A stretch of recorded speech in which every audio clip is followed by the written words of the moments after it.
That's live. Okay, yes, you are. You are.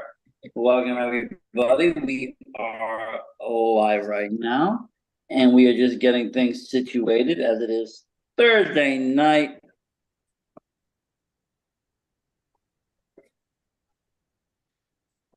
Oh, And yeah. let's do this. Welcome, everybody. It's your boy, the Versace Stoner. With this, well, it's Thursday night. It's another night from Magic in the Darkness. We got the one and only Rob Roberts with us. What's up? Whoop whoop. Whoop, whoop. We got the killer, Kevin Chase. What's up? So, And we got the final girl, Taria. Welcome, welcome, welcome, everybody. hey, what's up? Good to be here. Good to see my friends. Thursday night, made it through another week. Yes, we did. Yeah. And it's August. Barely. It is. It's a new month. It's now August. Yes, Which it I is. think now we've been running this show now for 1 month or so. Nice. There you go. Whoop. Let me see if I can set this up. I'm having all sorts of tripod issues today. Oh God, that's not good. Well, I had my original tripod, it broke, so I can't use that. And now I'm just struggling to try to find something that holds my phone because not many of the other things, they're good for cameras, but not phones. Yeah. But, this week there's been something interesting. Chad brought up a very good topic the other day, something that's not talked about too much in the horror world, in the paranormal world. Why don't you bring us to light about it, Kevin?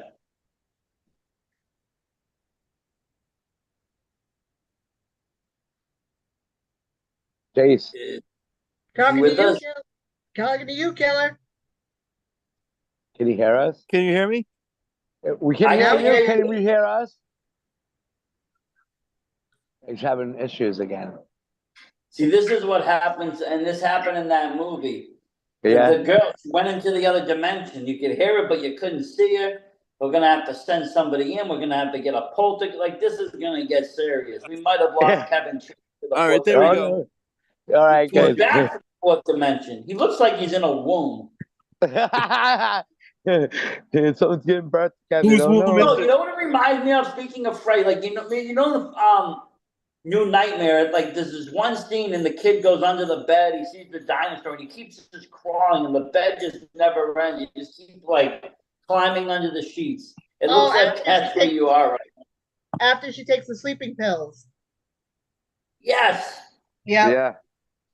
And actually, the new nightmare is actually what the discussion last week about new nightmares. What gave me the idea for this week's topic, Yep. which Well, is tulpas. and that kind of brings up a point. Like, is that kind of the point of that movie? Was if someone's a horror character, if you make somebody such a horror character, if you make this character put all this energy into it, and then you get all these people to believe in it, can this character come to life? Can it become a manifestation? I believe it can. Well, it does fall under mass hysteria. You get enough people to believe, and then all of a sudden, everyone starts believing it. I mean, I also equate it to your creepy pasta discussion with the story of Candle Cove. So many people imagine that they were watching a pirate show when the mom says, "No, you were just watching static on the TV." Right. And it's like, okay, what's going on here? And the mind's a very powerful thing. I mean, you have mass hysteria all the time. You have a thing called Mandela effect, where things have Mm-hmm. notably changed that we remember as one way, like Bernstein Bears being spelled differently, or Jiffy being instead of Jif, or the little cornucopia on Fruit of the Loom. People remember these Yeah, things. yeah, all that stuff is But in today's world, it never happened. It doesn't exist. Some people blame it on particle smashing. Others blame it on transporting through dimensions. Whatever it is, enough people, like you say, believe they believe. There was a movie recently with Nicolas Cage where all these people started seeing him in dreams. Mm-hmm. And it was based on a true story that actually was a marketing campaign, but they put this thing out. Have you seen this guy in this dream? And all of a sudden, people started answering, yes, I've seen him in my dream, and other people, and other people, and all of a sudden, all the people were dreaming about this one guy. And this really happened. It was on a website, and they did a study, and it was just for a marketing campaign. But this movie is based kind of on that. And everybody's dreaming about him, and he's doing cool things, and all of a sudden, he starts turning nasty. He starts like killing people in the dream, and everybody in the world hates this guy. But they're all again, it's a manifestation. It's something that people are all thinking. Now, I mean, if the four of us sat here and we could think of something, anything, could we create it from the metaphysical to the physical? That I don't know. And that's why me neither. Some of these creatures are metaphysical creatures, beings. They haven't really crossed over yet. But I mean, what's an imaginary friend? Yeah. I mean, would that be the simplest term, Chad? Would that be its simplest term? The imaginary friend. You make up a friend as a kid. Yeah. Yeah, basically. I mean, it's like a thought form being coming into existence. It's like what you were saying about the four of us sitting down and conjuring up something kind of reminds me of the Philip experiment. Back in the 70s, I think it was like 1972 up in Canada, some parapsychologists and mathematicians and sociologists, they got together and they came up with this experiment where they were trying to see if they could communicate with a fictional ghost that they had created. They gave him his own backstory, and that actually ran parallel to actual events that were going on at the time, but with slight differences. And sure enough, they started communicating with this entity called Philip that shared the same backstory that they had created. Wow. And there's a lot of controversy about that. A lot of people think that it was a bunch of crap, but the people that were involved in it swear up and down that this was a legitimate experience and that they had documentation of this. And so whether that, you could argue whether it was something that they had manifested into reality or if something else had attracted itself to that energy and picked up on that and adopted that story as its own. Yeah. Who knows? It would sound like something like a little column A and a little column B. Yeah. Right. It's something like yeah, if let's face it, the four of us have our own abilities one way or another. If the four of us were to start describing something, how do we know that tomorrow when we wake up or tonight when we go to sleep, we're not going to experience it for ourselves? Whether it be a ghost, a spirit, a demon, an angel of some kind. How do we know that we're not going to make something up? I did do the research on it. It pretty much is a zooped up imaginary friend, except with more graphic details and stuff. So it is possible. I think everyone here, probably when they were a kid, had their own little imaginary world in which they talked to somebody, whether it be an imaginary friend or their dolls or whatever. And I think even though we're adults now, let's face it, I think some of us, I know I do, sometimes still have that little imaginary person that we talk to. Yeah. Absolutely. Yep. There's no denying it. I mean, then you got Robin and 6 personalities. Yeah, thank you. Hi. Well, I kind of feel like I have a different side to me as well because, I sometimes feel like my customer service is kind of like my other personality because it's like, I'll be like, I go into work. It's like, I don't want to be here. I don't want to be here. Customer comes in. Hi, can I help you? Right. I'm a Gemini. I always got two fucking sides. Same. I'm Pisces, so yeah. So I think anything is possible. Um, but the question is though, would you want to try to create something that could possibly either blow up in your face or cause more chaos than you already experience right now? Well, I mean, okay, yes and no. I mean, are you going to do something like Stay Puft Marshmallow Man? They asked him, think of something Yeah. to destroy you, and they all Yeah. manifested Stay Puft, and out he came. Or are you going to think of, a cute little bunny rabbit that's just hanging around? What are you manifesting? What's your intent behind it?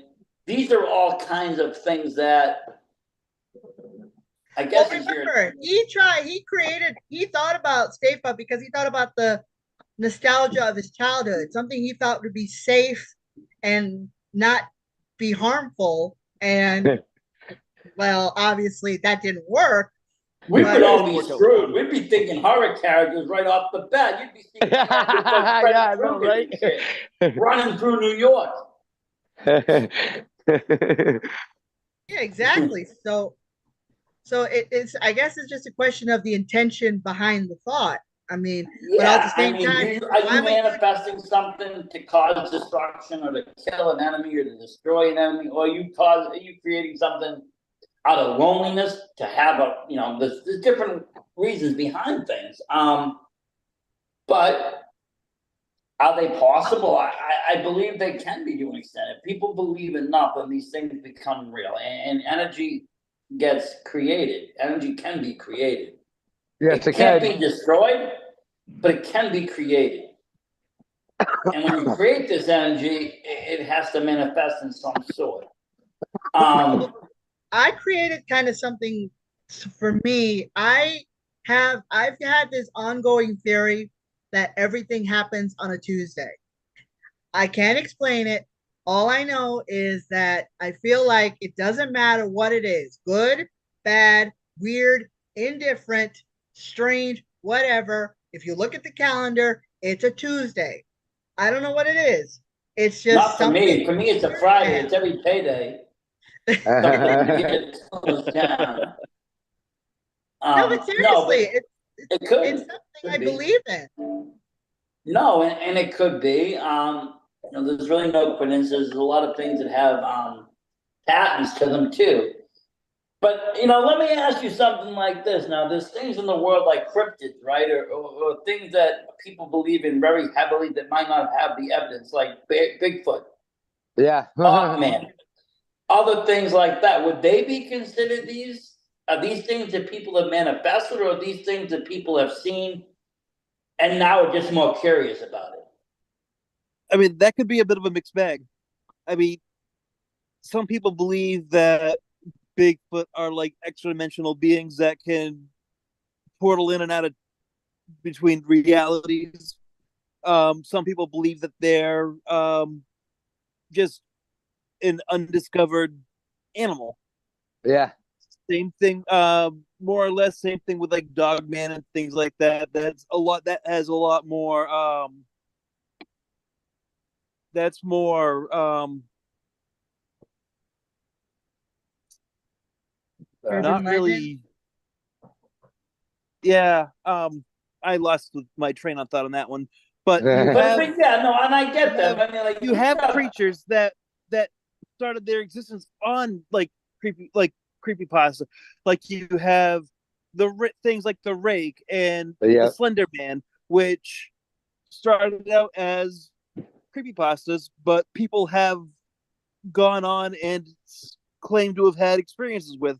There's videos of them out there if you look hard enough, and that could be, were these creatures, were they did they get into our psyche so much that we manifest them ourselves? we do. We want to believe. We want to see them. We see sightings. We see UFOs. I think some of that could even be that. Well, If I can you kind believe of in go with aliens. something a little more local, the Bridgewater Triangle, the hitchhiker up there. How people claim they see him running around, and if you see him, something bad's gonna happen. Well, I mean, for a little the while, we had him on the podcast. He was part of the show, and then he disappeared. Yeah. yeah, the Bridgewater Triangle. Right. That's a whole nother topic. I've had some experiences down there. When I went to school there. What, Bridgewater? Yeah, I had some interesting. I've heard about it experiences because in the I triangle. used to live right near, not far. Used to be a patient over at the hospital, right, Rob, for a little while? A long time ago, yeah.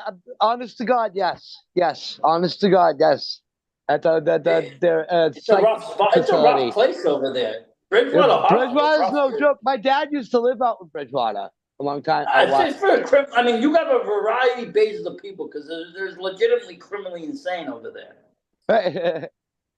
Unfortunately, I can't go through the Bridgewater Triangle without my radar going off. I mean, I will get a migraine in the short drive it takes to go through Bridgewater. And I think my ex knew that, and he would purposely drive through it. And I'd be sitting there in the car like, oh, get me out of here. I think he did Speaking it on of purpose. triangles, though, nobody ever talks about the Bermuda Triangle more. I don't know if people just learn to avoid it or if it's something that is not active anymore. But when I was growing up, that was like a hot spot. That was a big thing, yeah.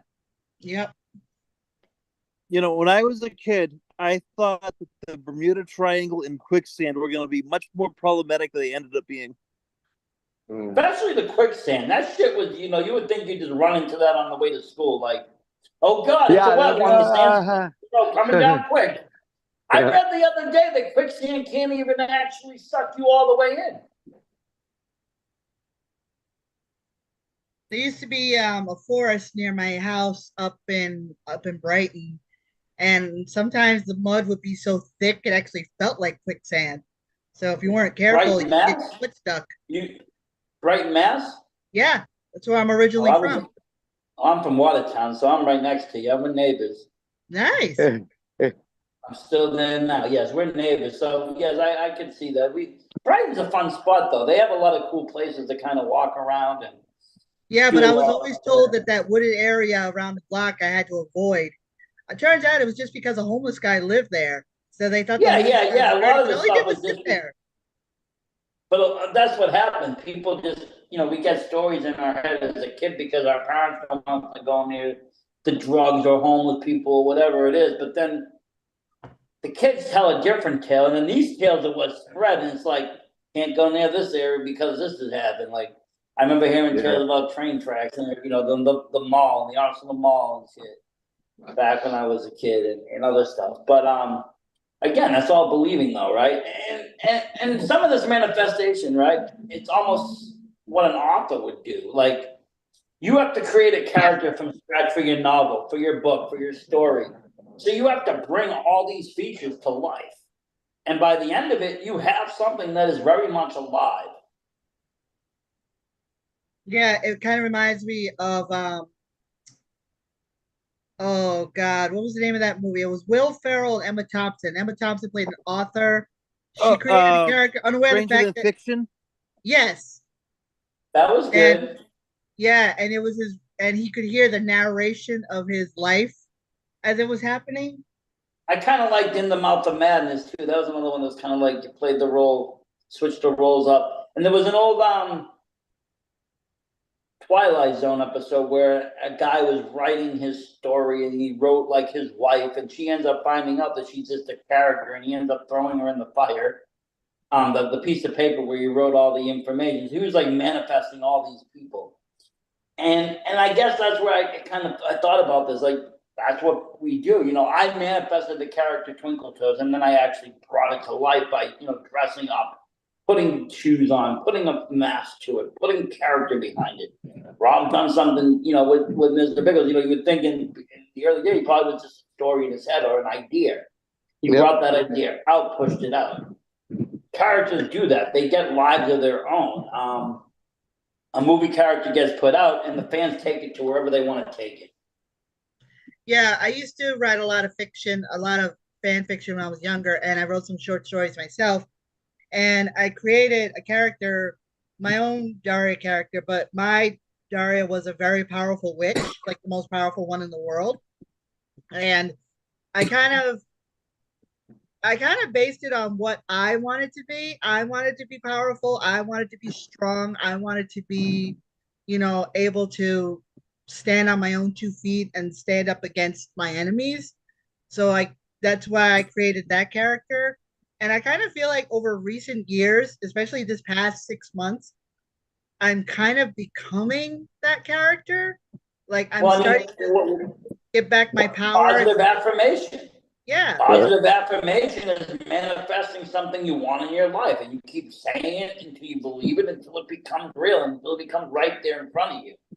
That's why we do positive affirmation. That's why we, wish upon a star. That's why we do all these things. And eventually you will become that person. And that's how it works, because you that's what your body wants, that's what your mind wants, and even subconsciously that's what you want. So you're gonna start to change as you progress in life. Because you manifested that thought of what you want to be, that person that you want to be, that higher self.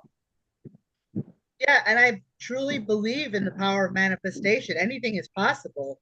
I also am a big believer of karma, having to be careful, the old be careful what you wish for. Because there have been some instances where I've made a wish and oh boy, the consequences were woo. So I'm not sure if any of you Look at him guys over there, he's like, that. Rob's over there counting his 40 children going, yeah, I know. I shouldn't have wished all them times. What the hell? Yeah. So the idea of creating a tupla, I think, is possible, and but it also depends on the direction you want to take it, because you could create a friend just because you want a friend, but you could also create someone to go out there and kind of reminds me of the Tales from the Crypt episode I saw about this guy who had an imaginary friend, and the imaginary friend just kept getting more and more obnoxious and more wanting to get involved in this guy's life, until at the very end the guy became the imaginary friend. So I guess that's kind of an early form of a tupla. Well, then you got something like Pumpkinhead, where these evil beings get, manifested to revenge or to get back, And I think that's a lot of it where it would come. Something's happened. I'm going to summon some evil spirit or demon that I know that's going to take care of this problem. I actually love Pumpkinhead movies. I saw Pumpkinhead. Yeah, me too. Those were San good. Antonio. Those were I really saw it good. in San Antonio on the army base I was on, and it was fucking awesome. I loved it. Good movie. Good movie. Yeah, I actually prefer the second one better than the first one. Both of them were good, but the second one was better, I think. I think I've never seen the second one. I've only seen the first one. Yeah, me neither. Get a chance to check it out. It's really good. But yeah, I feel like something like that is possible. You kind of want to, like in those cases, like if something terrible, God forbid, something terrible happened to someone you love, What about the bully kid? What about a kid that's been bullied, and all of a sudden, and I've seen shorts on this and short videos on this. He'll manifest all that anger, despair, hate, and it'll become its own demon and just devours bullies. I think I've seen 2 shows similar to that. That's another way. All these negative emotions, what happens to that? They become something. Mm-hmm. Right. Yeah, it goes back to what I said earlier, the manifestation, the thought behind it. You could want to create something completely good, but then you also want to create something totally evil. Well, yeah, I mean, right now I would want to manifest a couple of strippers, but there's no harm in that. Get out of Kevin's head. Well, that's what he's thinking right now. Rob's on his way walking over. Yeah, okay. Rob's like, manifest me over here quicker. Get me here faster. Yeah, well, it'll happen. We'll hang out. You want me to just beam you up? Yeah, beam me up. But it just seems like anything is possible to create something.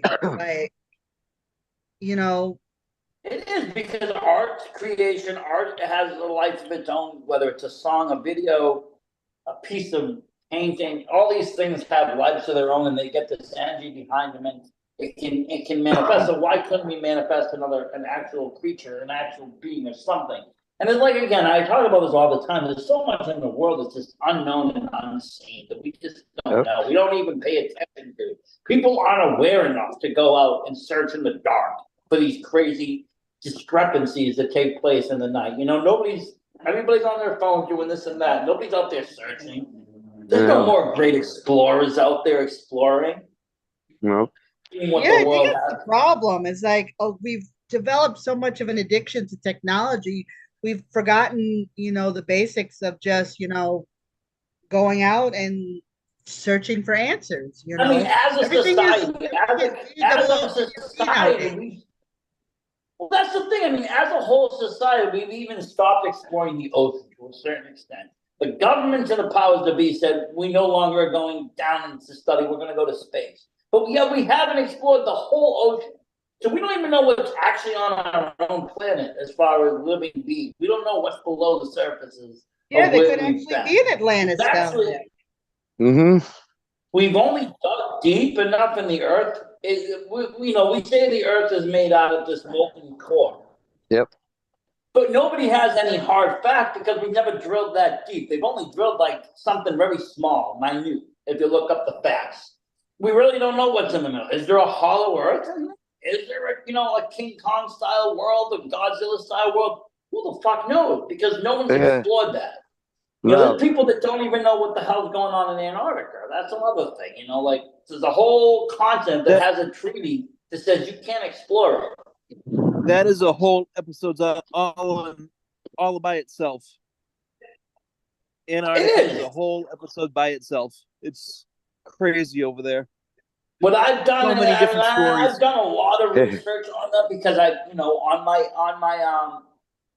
dived into that world of all these conspiracies on TikTok, and I talked to a lot of flat Earth people, and when they start talking about flat Earth and Earth not being a spherical shape, the first thing that comes to mind is the discrepancy of Antarctica and what Antarctica really is, and what's beyond these ice walls. And we've had people like Captain Bird and all these guys go out there, and it's like there really is a lot to it, and to have every nation signing a treaty saying that people can't go there and you just can't fly there, it's like, okay, well, there's something there. There's something. There has to be something there. Yeah, it has to be. They have to protect it. If they don't want people going up there, how do we know that there isn't like a third world up there? Like you said, like the King Kong universe. Why would people shoot you if you go on to Area 51? Yes, I know it's military base, but there's also another reason besides that. They don't want secrets out. There's places in this world that are heavily guarded. Yeah, exactly. So it just makes you wonder, what are people trying to hide? And I mean, Like, if you believe some of the stories, some of those heavily guarded places are actually in national parks. Yeah. Like in the Grand Canyon and places like that. Yeah, and how remote is the Grand Canyon? Like, you know what I'm saying? Like, you go out there, you don't know what the hell's out there. You don't know what one cave goes in, and you see that. I think a while back there was a mysterious, a famous podcast or somebody that went out into some cave and just vanished and never came back. Oh, and nobody knows where the fuck he went. He could have found one of those underground dwellers from oh god, what's that movie? The Spelunkers. The Descent. The Descent. That was good. Both of them were really good. I liked both of them. They could have found one of those creatures down there. You never know. You never know. It makes you want to go spelunking, doesn't it? Nope. Never Cave catch diving. Let's go. No, thank you. Could have found you down there, Rob. Imagine seeing you going down 30,000 feet, and then there you are. Oh, Jesus. It was like, nope, sorry. Alone. I think a couple of my exes might live down there. Never mind. No, I was outside. No, But it's like, Or maybe that guy created something and it came out and grabbed him. You never know. That's another thing. Okay, what happens? I mean, we're talking about these manifestations, right? You've got your mind ever. There was a great episode on Twilight Zone where this guy, the episode starts off and he runs into a doctor's office. He's telling this lady the doctor that he can't sleep. If he sleeps, he's gonna die. And basically, he has a really weak heart, and every time he goes to sleep, he starts to dream. It's a recurring dream. This lady's trying to get him. He gets scared. But he's talking about, like, if your mind plays tricks on you, it's true. If you're sitting by yourself in your car alone in a very remote area and you start to, get yourself in the heebie-jeebies and you start looking around, you can start seeing things, out of the mirrors. You can start seeing things out of your rearview mirror. You might even see somebody behind you. These are like things that you manifest in your head. Same thing with like sounds. You might, you're all alone at night, you get yourself in a creepy spirit. All of a sudden, every creak and every noise sounds like it's something, and you start manifesting these other sounds. Those are part of manifestation. So whether you get scared enough or you're alone enough that you create the whole damn thing, and out comes a creature and snatches you. I remember when I was in the hospital a few years ago for pancreatitis, it was always so quiet in the hospital, and I kind of always felt like I heard the hospital noises, yeah, but I kind of felt like I heard other things too. And then I went home and I just couldn't sleep because I was like so wound up from the medication and everything. I kept waking up in the middle of the night and I just felt like there was somebody watching me. Like I just felt like noises and Did you bring somebody home from the hospital that didn't make it? probably, I don't know. Like I said, I was in the hospital for over 2 weeks and More than enough it was a time for someone to lot. latch on. Yeah, that's Yeah, what I was that's more thinking. like establishing an attachment. Yeah. Well, considering my empathy works like that, that's probably what happened. Somebody came home with me, but I guess they got bored with me because after a while they left. So Well, they found a better Story of my house, life. something else going on. I don't know, or maybe they possessed a friend of yours. One of your friends isn't in your friends anymore. maybe. But yeah, I mean, I think anything like that is possible. Like I said, I had that person attach themselves to me. And I also feel as though, if you write something down and wish it hard enough, that it is possible to create. Well, now you're talking sigil magic, and sigil magic can be very powerful. You start writing the right symbols in the right order, and well, shit starts manifesting. Yeah. I got books and books and books of rituals that I won't start writing or recreating because consequences of what will happen is what will happen. I played with the Speaking of Necronomicon. manifesting, this is gonna sound weird. I played with gates. This is gonna sound weird. Talk about manifesting. I'm looking out the window. There's nobody around, but I can smell something, and I can't tell if it's Rob's cigarette or your blunt. Well, with the size of this, it's probably my blunt. Holy crap, bro! Wow, It's definitely the Look blunt. at that thing. Wow, it's definitely that. Most definitely. Yeah, there is nobody around. There is nobody outside. I have both windows open. There's nobody out there, and I can smell. I can smell a certain odor, and I think. Well, I'll tell you this: it's Rob's in your closet. I'm at your front door. I'm under your bed. He's under your bed, so fuck it. Honestly think but I honestly think maybe I manifested the smell because I'm looking at the smoke and You all seen of a all the sudden smoke it's in? Yep. yeah, and all of a sudden it's like, why do I all of a sudden smell smoke? Well, if you start getting high, then I'll know it's really working. Yeah. If I smoke and you get stoned, we're in a good spot here for magic. All right, well, we'll see. Like I said, it could have been Rob's cigarette too, but I smelled something. But that just proves right there that anything is possible. Well, yeah, I mean, the mind plays tricks. The mind is known to play Yeah. tricks. It doesn't actually give us a clear picture of what we're seeing, hearing, smelling, because it takes memories and it takes other things into factor. And it fills in a lot of the gaps that might be there when we see something. Right. Our brain is very smart and it doesn't leave holes, but it fills in misinformation. Or at least we think it is. Some people times we're told it's misinformation. You know, there's been plenty of movies where people, you know, like go to sites of like, you know, disturbances or where mass accidents have happened, and then, you know, they'll put objects down, the objects move left to right or back and forth.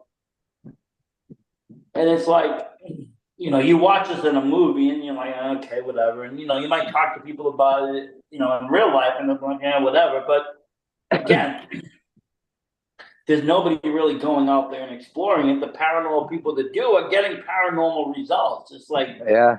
the problem is when people watch paranormal on anything, it doesn't matter if it's TV or not, they just automatically assume it's edited or faked up. That it's automatically Hollywood, and that's not always the case. There's a lot of good people out there that are doing real invested work on a paranormal level and looking into some of these things. Well, I know I mean, we eventually could go we're on. gonna do that. So I hope so. I hope we can. I hope we can go to some places and check some things out. Yeah. And that's fine. well, I But do know that every day I pass through a couple of cemeteries on my bus route, and I can hear them. Uh-huh. So Right. so it is possible. Yep. So much so that my brother now says he's starting to sense things too.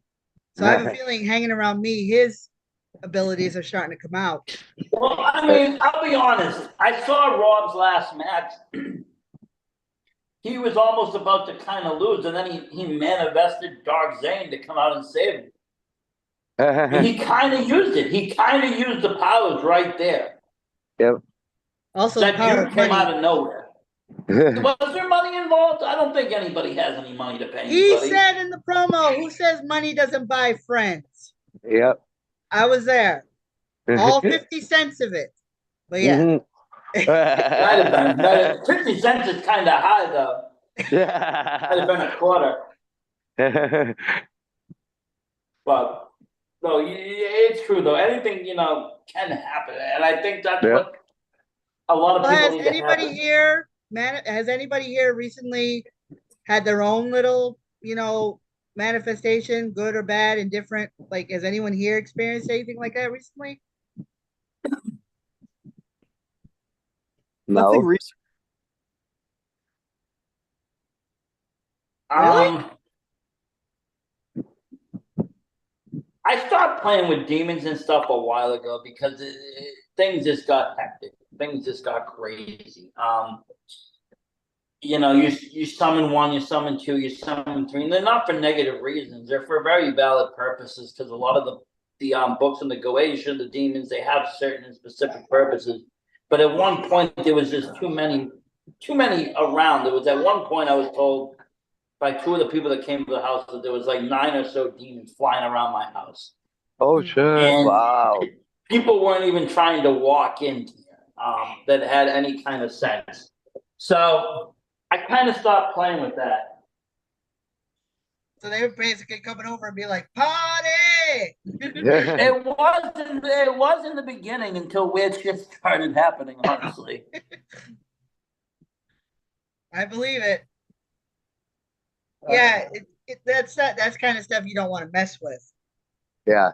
Okay, having been there, done that myself, and accidentally summoned a demon that whoop, went inside. It's like, yeah, you don't want to mess with stuff like that. No. But I feel as though you could create something, but it's just a matter of the intention. Like if either one of you had to create something, like what do you think you would create? I don't even know. Oh, I don't know. No, you haven't thought about this? No, not really. No. I mean, Maybe a new girlfriend. well, actually, in the research that you gave me, they said that you can create a companion for yourself. So if Yeah, you had I to mean, create, what would you, what would she look like? Would she be 26, 34, 30, 26? I mean, like, only if Oh, she's gee. 5. you know, like in your mind, who would you be picturing right now? Oh, I don't know. Honestly, I really don't know. A brunette? Well, hey, I did disclose my typical type in a previous episode, so probably. I see you with a sweet little brunette who will treat you right, knows how to cook, and accepts your wrestling career. Uh-oh. Well, 2 out of 4 ain't bad. Poor bad.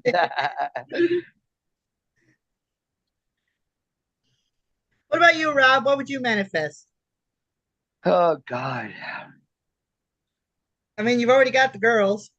Well, I know I got the girls, and I can love my girls. Um, I don't even know. Would it be a Maybe friend, get my. a tag team No, partner? well, yeah. Well, TJ's already there, so he's my tag team partner, so he has nothing to worry about. Maybe my kids back in my life, my little ones. That's Yeah, what I any word want. on them? No, we haven't heard anything yet. It's just unfortunate. We're sitting here worried and like, what the hell? What's going on? Sometimes it gets to me, but. Well, I think anything is, I think that would be possible. Well, I And, know. if you believe in it, it'll definitely happen. Well, I know. Um, I think for me, especially because today is the first of the month, it's also Lamas, which is a which is a Wiccan holiday. Just to kind of find the balance. With everything I've got going on, I just got to find that little bit of balance there. Yeah,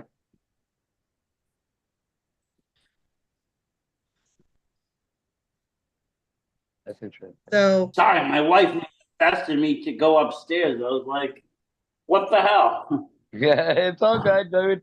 It's all good. so you One manifest day, one your minute I'm wife. sitting here just chilling, the next minute I'm upstairs. No, it's like Beetlejuice when they kept moving him around and wishing in different places.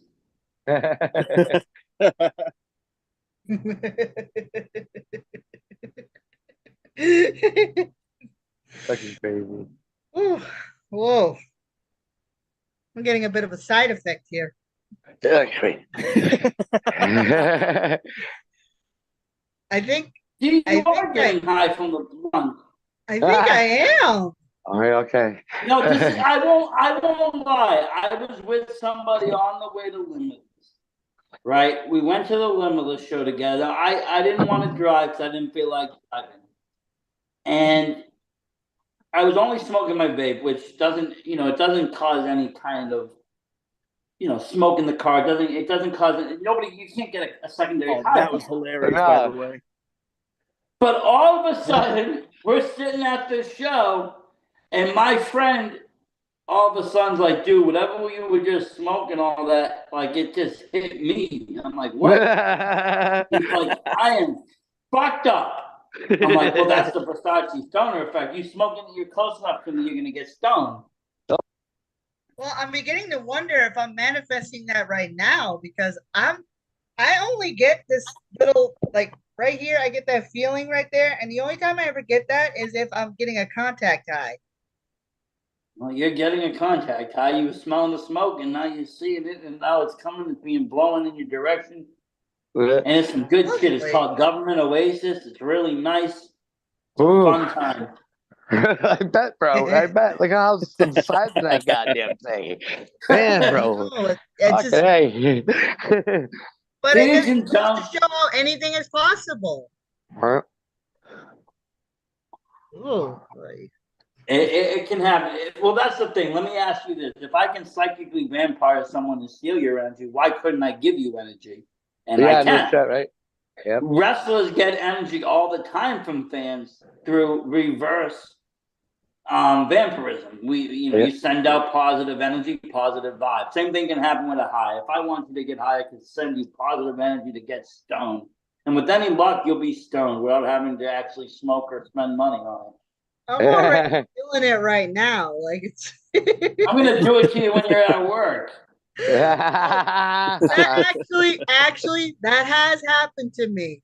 I'm not gonna well, a friend of mine, all I know is that I was at work one day, and next thing I know, I could not stop laughing for 20 minutes straight. I mean, it went from low giggles to all of a sudden cackling. I'm almost falling on the floor. I'm laughing so much. And then I went to go talk to a friend of mine. And as it turns out, at the time that I was laughing, they were getting high. So either it's two like, things happen. well, Either their friend knows their friend knows exactly who I'm talking about. Yeah. And I was like, "Did you get high?" And they were like, "Yeah." And I'm like, "Yeah, I felt it." Like my coworker That's legit hilarious. thought something was wrong with me because I was laughing so much. Like, The best is when you start laughing at the customers and they don't know why, and they just start getting angry. But you still laugh at them. You're like I don't give a shit where the bread is. They'll come in. Do you have any bread? Like I used to work in the grocery store. Like, do you have any bread left? And I'd just be done like 3 dabs, and I'll just look at them and laugh. Like, what do you need bread for? Just eat your sandwich without it. Eat it like a man. Eat it just with your fucking bread. Go breadless. Go bread place. I used to tell people the fucking weirdest shit working in grocery. I'd be like, go breadless. I'd say all sorts of things. Because I literally would go on break. My friend would bring me to his car. We'd do like 5, 6, 7, 8, 9 dabs. Just dab after dab after dab. I'd smoke my cigarette and run back in. I'd be so stoned by the time I'm back in there. I'm stalking, doing whatever. People are asking me things. I'm out in the middle of nowhere, man. But that's how I survived Whole Foods. If I didn't smoke at Whole Foods, I would have never survived. I would have became one of their casualties. I would have been in Bezos' basement. Yeah.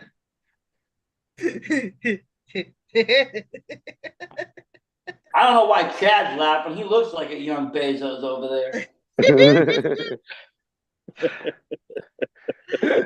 Bald men are taking over the world, honestly. Yeah. Yes, we are. True though. Look at like the most prominent bald people. You got him. You got Lex Luthor there from Superman. These people were all bald. Kingpin. So what you're saying is that Killer is going to be a corporate conglomerate trying to take over the world? Possibly. Possibly, yeah. Well, he has to get out of the tent first before homeboy with the hockey mask puts his machete through it. Now I got the hockey mask and machete in the car. Exactly. He's the key. See, that's what we don't know. He's at another campsite waiting for these other campers to go to sleep. When he gets off there with us, it's hack and slack. Then he goes back home every Thursday night. We never hear about it because the part of Maine he's in doesn't have a newspaper. Yeah. Of course, my apartment's no better. You can't see what's in there. I see what's in there. I saw Mr. Pickles over there earlier. Yep. Get back in there. Hey. But I mean, if we sat here and looked and stared at your that back, and we could, I wonder if we could manifest something to come out of there. Oh, ooh. Well, probably not, because I've got the room pretty well protected. So, I mean, my altar's right there. When you walk in, the altar's right there. So, But if we manifested it from the altar, we manifest the altar itself coming to life. Yeah. it is possible. I've got something on there that glows in the dark. So, Oh, that's cool. Well, what about like Rob's outside there? Like, how do we know something's not gonna come popping out of him? We all think about it, and something comes. Yeah. We do. Like, I- let's all like. Could we think of like a giant bat with like something like, or like some creature and something like Bat Jeepers Squatch. Creepers come down and just fucking rip Rob up to the sky. Hey. Like, how do we know? Guys, did have any of you guys seen the news report about the dragonfly invasion that happened down in Yeah, one on of the that beaches? beach. Yeah. Like, how do we know somebody didn't think about that? Like, someone was sitting there thinking, I would love to see a dragonfly, and then all of a sudden, vroom. Well, Yeah. there was a great movie a couple of years ago, and it was about this kid that was adopted, and he could like dream, and when he dreamed, the things would come into real life. So the parents, they had lost a child, they started to have him dream about their dead child, and he was starting to come to life again. Interesting movie. One of the scenes, I think he was dreaming of fireflies, and there was all these like fireflies in the house. I think I've. You might have seen it. It was like Yeah. it was a Hollywood movie. Yeah. But that also brings up a question: if you had that kind of power, I mean, the parents use the kid to bring their dead child back to life. Could you use that kind of power for your own nefarious means? Well, yeah. I mean, I don't know. I mean, I suppose so. it depends what you're going after. I mean, doesn't it hurt anybody else? If I manifested myself to be more successful in podcasting, is it hurting anybody else? Is there a consequence? Is this the game like the box? I press a button, win $1 million, but some stranger dies? Well, then yes, and I'm doing something bad. But if Mhm. if the manifestation comes true and nobody else was harmed by it, then I would say no, it's fine. We wish for things all the time. But it's like, how do you wish for it? Do I wish to be on top, or do I wish to be on top while everybody else is on the bottom? Well, it kind of equated to what happened to me earlier this year with my ex, Uh-oh. because I pretty much I'll be back. okay. I pretty much at that point I was kind of getting tired of the relationship, and I kind Uh, of was wishing for him to go away. Like I was at a point right now where I was just like, I would leave, he would be in the room, and I would just think, can you just go away? Or I would joke with him. I'll be like, I'm like, dude, go away. I'm like, go away. And it happened almost every day for like 6 months. I would be like, go away. And then he went away. And So I that's mean, kind of be careful what you wish for thinking. but In his case, the you only might have wanted him to consequence, really go away. the only that, but now that I look at it, I didn't really suffer any consequences other than, not seeing the red flag, because then as soon as he went away, my life started getting better. Well, The truth. So it's like, did I that's manage? the thing. Yeah, And in some ways, yes, you did, but you didn't manifest him doing what sent him away. He did that Yeah. himself. Yeah. exactly. So all you did was manifest his actions to come to light to get him taught. Yeah, exactly. And now Right. he's going to be somewhere where he's not going to be seen for at least 15 years. Well, I mean, rightfully so, though. Yeah. It's not Absolutely. like an innocent man getting ripped off the streets. He did some heinous acts. Yeah, exactly. So yeah, it is. Did I manifest that to the point where his crimes came to light and it helped my life out, or did I just manifest him just to go away in general? I mean, I guess I don't know, but either which way, it ended in the way that you were in some way manifesting, one way or the other. Yeah, exactly. So it's like, you ever made a wish and then somehow it came true and you were like, wait, what? Yeah. I have. What And did it you do? has come, well, with the whole situation with somebody I don't talk to right now. Okay. You don't have to go into details, Well, I know. but yeah, I mean, anybody else? I mean, Kevin, did you ever say anything that you later were like, wait a minute, what happened? Uh, honestly, off the top of my head, I really can't think of any examples of that. I'm sure that it's happened. Um, but off the top of my head right now, I really can't think of any glaring examples of that.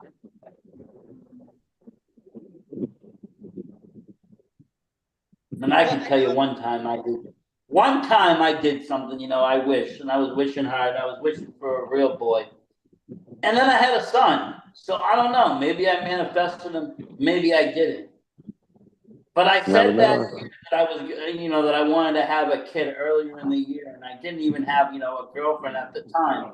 But I said I want to have a son by the end of the year, coming on its way. I don't. That's what I wanted to do by when I was 35. Like that was the age I wanted to have a kid.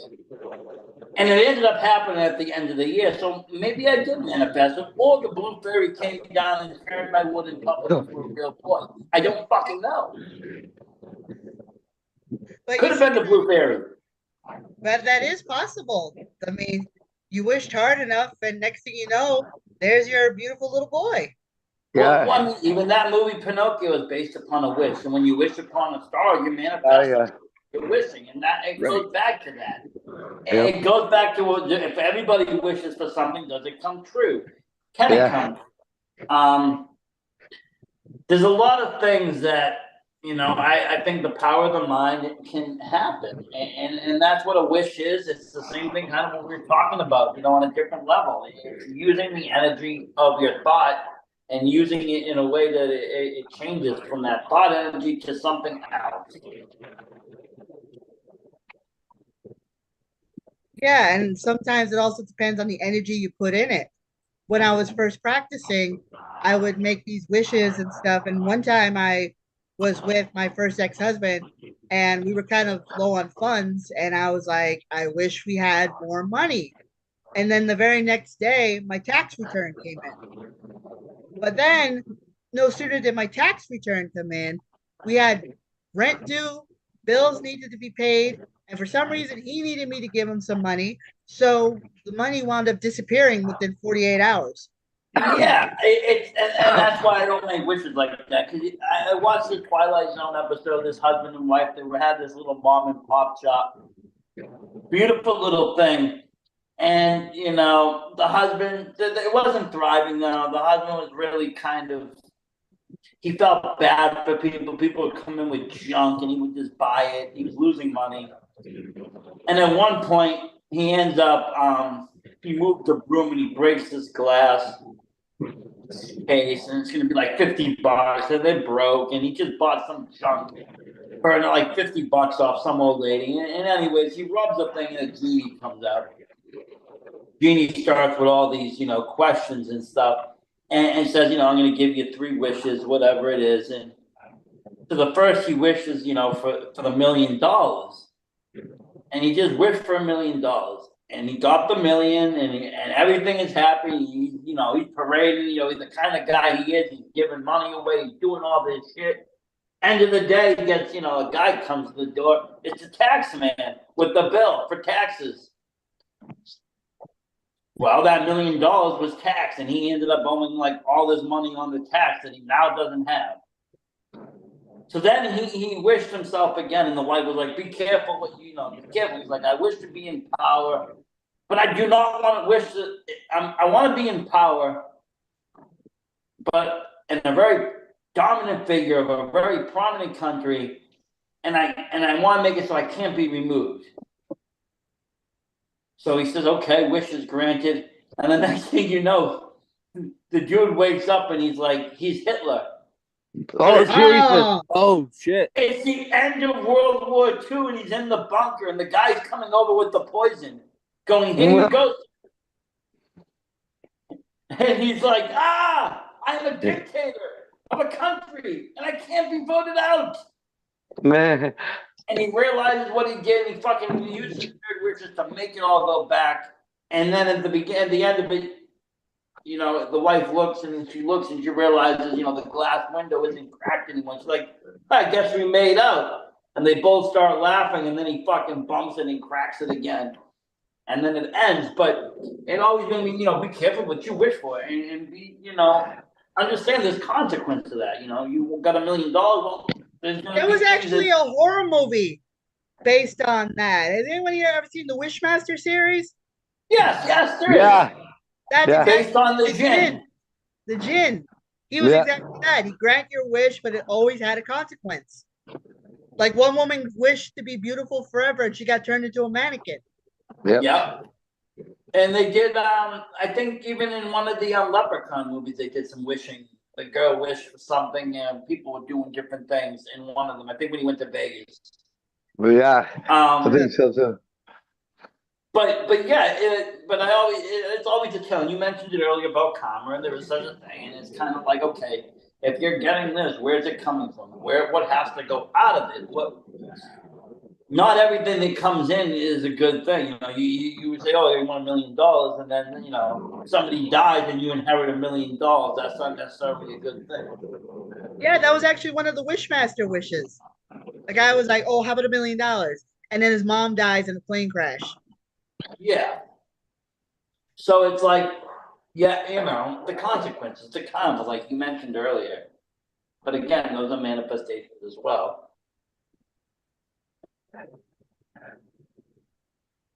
Yeah, anything is possible if you Mhm. believe enough that it can happen.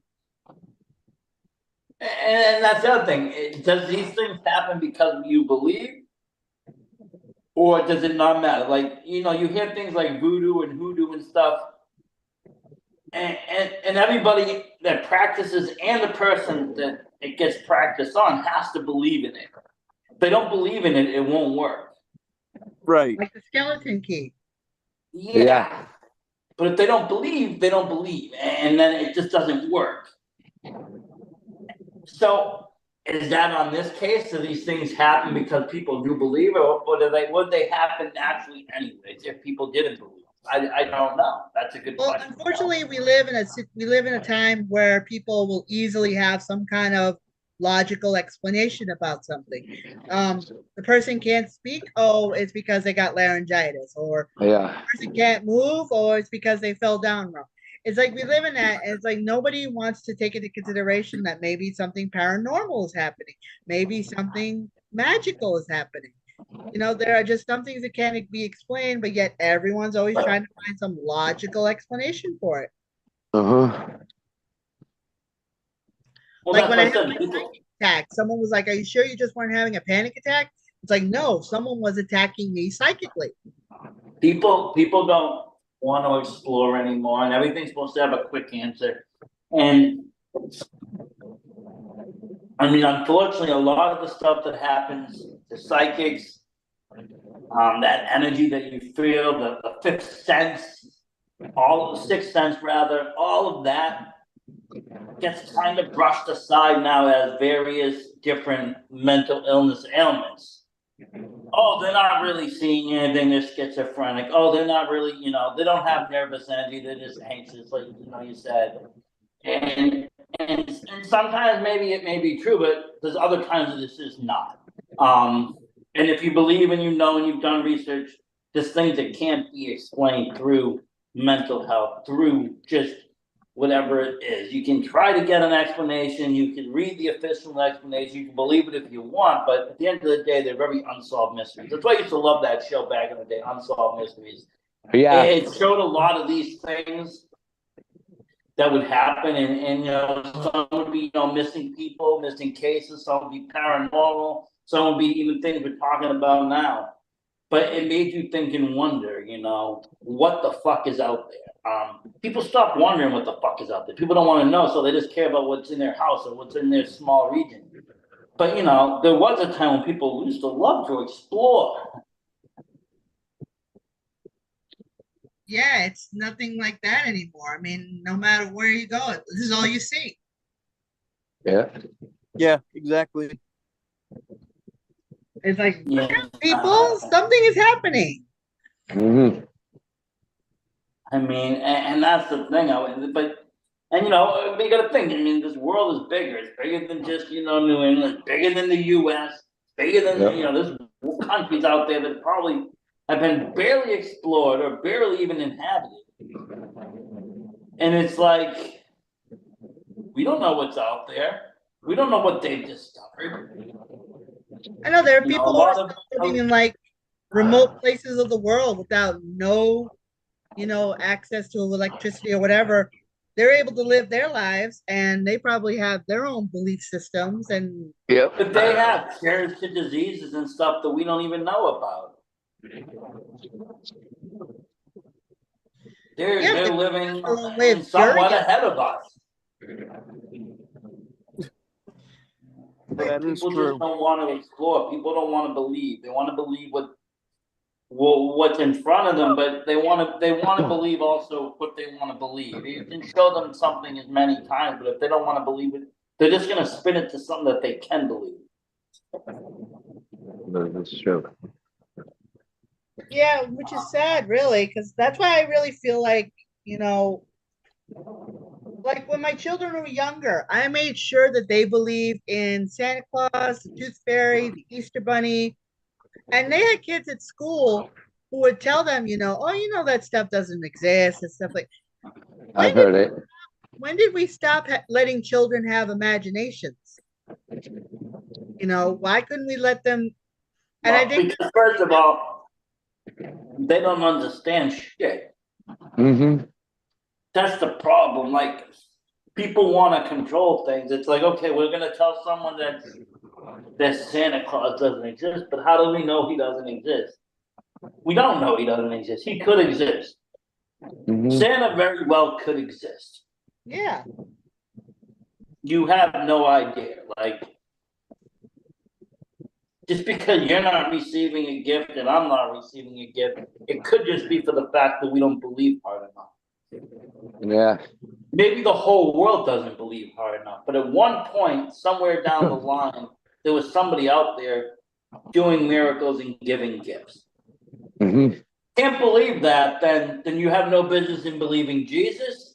You have no business in believing anything else, because the story of Santa Claus, it might as well be a Bible story. Yeah. yeah. Okay. That's basically what it boils down to is just what you believe, and I If you can believe 3 wise men traveled through a desert to find a baby by the guided star, then you can believe Yeah, I know. men that delivering gifts to children. exactly. And That's maybe exactly. they got it a little bit wrong. I don't think he lives on the North Pole. I think the motherfucker lives on the South Pole. And that's why we're not fucking allowed there, obviously. Yeah, obviously. Exactly. That could be his workshop. That he just throws people off by going up north to go south. Well, the poles shifted at one point in time. And when the poles shifted, well, he shifted with it. He was in the North Pole, but now he's in the South. Yep. Or there are certain You ever parts. seen Santa Claus? You always see him like with shades and like a beard and almost like he's always rocking like he's in Florida. That's because he's on the South Side. He's in South Pole. The same thing with the Easter Bunny. People just don't want to believe in the Easter Bunny because they fucking fear the Easter Bunny. There's a lot of people, I forget what's called, log or something, that are afraid of fucking bunnies. I find it awesome. You know what I really enjoy? I really enjoy looking up like 40s, 50s, and 60s photos of kids taking photos with the Easter Bunny, because the Easter Bunny. Yeah, those are hilarious. Oh my god! Yeah, oh my So god! scary, yeah. terrible, Traumatized for life. that it's like I love this shit. I can actually remember as a kid my parents taking me to the mall to get my picture taken with the Easter Bunny. And some of those pictures were kind of weird back then. Yeah, they Especially were. one picture I remember in particular, me and my sister were on the Easter Bunny's lap. But if you zoom in closely, you could see the guy's face in the mouth. I love it. It was so And And strange. let's be honest, with some of those mall Santas and Easter bunnies and things like that, you're lucky that's all you saw. Yeah, I know, right? Hey, but that's the thing though. I kind of grew a liking to that because I started going and signing all these weird photos. and there would be all these people dressed as bunnies, and I always found it, I don't know, it's weird to say, but I found it like eye appeasing Oh, shit. to see. Good I one. don't know, to see the Easter Bunny portrayed as a horror character, to see him with an axe in his hand. You know, somebody dressed up as the Easter Bunny with a fucking axe in his hand and bloody white fur. I just find it eye appeasing. I don't know why. I feel like it fits. I play video games where it actually happened, and I've seen movies too, but I just feel like that's where the lore came from. I don't think it was a happy thing. I don't think the Easter Bunny is a happy character. I think that's something that we say to ourselves, like Halloween, just to kind of dull down what's really going on. Well, I kind of feel like that's similar to the movie Violent Night with David Harbour, which shows Santa saving this little girl from this hostage situation, and you find out that he was a Viking warrior and that he was a badass before he became Santa Claus. So now he has to tap into his old Viking roots to save this little girl. And it's, similar, but I don't even think it's like that. I feel like the Easter Bunny was just a creature that came and probably killed a lot of children at some point. You mean kind of like Krampus? Kind of. Similar. That's possible. Yeah, that is possible. I just don't see, like I said, like, some things you see, like, Tooth Fairy 2, I feel like that has, we turned that into something very positive, but I have a feeling that it has a very negative originality. And a lot of things that we have, that's what I'm trying to say, is a lot of things in childhood that we, celebrate or done have very negative or dire consequences. Like songs like Ring Around the Rosie is just another song just to talk about the Black Plague and people dying. Yep. But the kids are all doing it and they're celebrating, they're having fun. They don't really know, but behind it is something very, very dark. It's a lot of, the Grimm's fairy tales and a lot of the stuff that's for kids. Very, very dark past. So why wouldn't the characters that we tell them about or praise or teach them not have a dark nature too? Most likely they do. Right. Well, speaking of dark fairy tales, we can start singing Rockabye Baby because it looks like Killer over there is getting ready to If we lose one, we lose one. That's why we got four of us. Well, if he That's starts right. snoring, it'll be a disturbance to the show. Well, Yeah. just hit the mute button if you start snoring. I have to mute him manually if I hear it. No, I'm wide awake. We could actually just make him the cover photo and we could just talk over his sleeping body. Oh, I dare you. I bet there's you know what? I'll leave this thing running all night. I bet there's a fan base to watch sleeping people, and I bet we get a lot of That would be There is weird. actually. People will That's actually weird. watch that kind of stuff. That's yeah, they weird. will. They'll be watching. Who wouldn't want to watch Uncle Fester sleep? Yeah, but we all know we're under a time limit, so we can't be up here all night. Only on a time limit. Yeah, and I for one can't thing. do that light bulb trick that Uncle Fester do. The thing is we're only on time limit for the podcast, but I can turn that off, and we can still keep riding live on YouTube. Oh shit! So again, I can just leave him running live on YouTube, and everybody can watch him Because I sleep. can switch over to my other computer in my room. Oh So god! I'd love to see what everyone's reaction would be when they see me sleeping with my CPAP mask on. Well, CPAP masks are a thing too. I'm sure if you hashtag it, there's a following for it. Everything has a fetish nowadays. Yeah, it's just weird.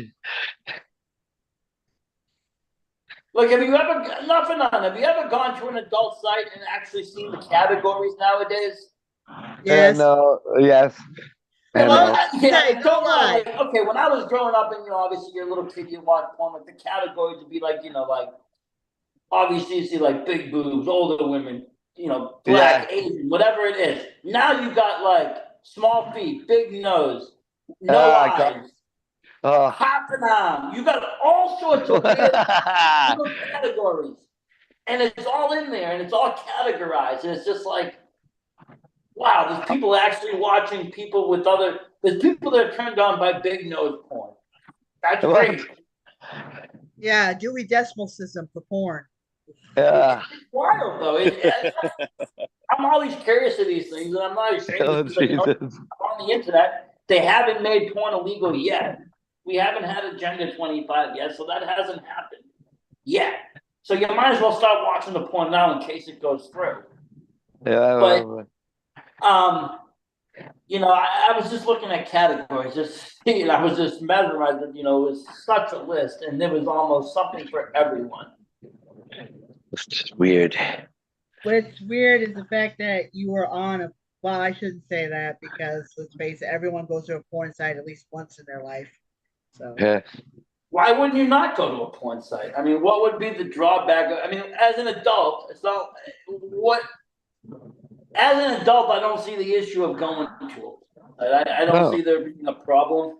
oh, I don't see a problem either. I'm just, I Why know would I be people are on a like, porn I would site? never bullshit. Oh no! I mean, I've been going on porn sites since I was probably 16 and had internet. Oh, sure. You good night, folks. And before that, Yeah. it was the magazine. Yeah, no. No, I didn't do magazines. I didn't buy magazines because by the time I was at the age, we had the internet. So I was just like, Yeah. fuck it, I can have a website and go to websites. I don't have to save magazines. I had, just favorites. They've been on my Yahoo or AOL favorites. Oh, that's right. But I mean, that's what I'm saying. As an adult, a porn site is no other site than anything else. But why would I go on there? Sometimes I go on there to see marketing strategies.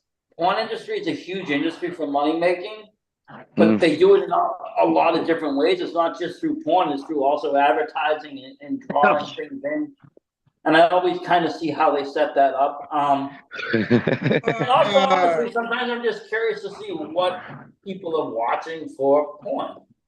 Oh, jeez. Yeah, sure. You go on for marketing. I do.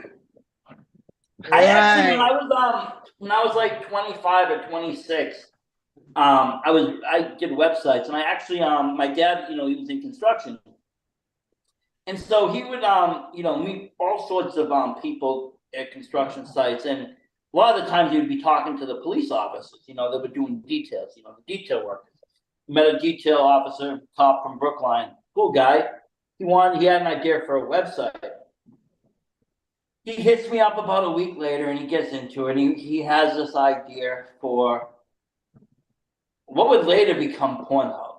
Pornhub wasn't out yet, but he wanted a site for Pornhub that people could just upload videos from their house or from their private stash, and it would go onto a database. And we tried to figure it out. I wasn't that good of a web designer, but I was able to do some stuff.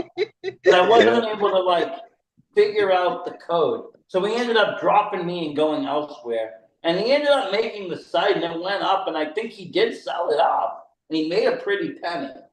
And then about a year or two later, Pornhub popped up. And all these other sites similar to Pornhub popped up where users would come on and just upload their own videos. So it wasn't, a site that you had to actually have, and that was the whole thing he wanted. He didn't want to have talent. He didn't want to have to film porn. He didn't want to bring porn to him. He didn't want to have sex with people. He didn't want porn stars. He didn't want to make porn movies. He just wanted a place that users would upload porn. So Sign YouTube, up. so pornography YouTube, basically. And that's all it is. That's all X videos is. That's all Pornhub is. It's the YouTube of porn. It doesn't cost it. All right, now going off. Okay, so with that being said, would anybody in this room Oh, God. do a porno? Oh, God. Do we have to get into this? Okay, let's put it out there. Would anybody here have the guts to get in front of a camera and go at it and upload it on the site? If I wasn't married, yes. Oh, If it was with my wife, yes. If this was a legitimate porno or a legitimate video or something that would be for, it would be obviously edited to be something it's not like, somebody exposed me, right? Or filmed me and my wife. So if Yeah. something is edited and filmed, then yes, I don't see the issue. If people want to watch me fuck my wife, then sure, go for it. That's on you. I mean, who am I to tell you what you're to like for porn? You want to whack off for the Versace Stoner, go for it. I'm not going to say Good night, folks. All right, next. Oh, jeez. All right, Rob, how about you? Would you do porn? it's not Most would you, likely, it's probably. He probably already has. Have No, you done porn, Rob? no, never. Have Never. you ever filmed yourself with like any of your partners ever? No. No. Nope. Some people do. Like some people just do just for the fuck of it. Some people, the couples like that shit. Like that's why I'm just like wondering. No, I mean, T-shirt. I don't film anything either. I don't. God forbid I lose my phone again. Like what the fuck? Yeah, I know, right? I lose too many phones to be filming myself having sex. Oh, Jesus. What about I you, wouldn't, Zach? because Would you go nobody into wants it? to see that. Would you jump into a porn? Nobody wants to see me doing that. No. Yeah, no. Rejected. There'd be an audience. No, there wouldn't What about be. you, Doug? Would you Yeah, jump in? I'm gonna start a reverse OnlyFans. I'm gonna start out naked and they're gonna pay me to put my clothes back on. Oh, And they will pay. Yeah, real I bad. don't think so. You'll find one person that'll like you naked, and that's the one that's a keeper, All right, Um, you asked me. What about you, Guy? Would you be in a porn? You know, if you had asked me that question 20 years ago, yes, I probably would have.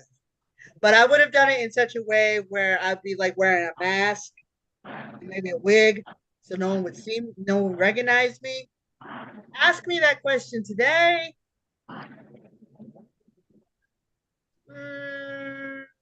Probably not.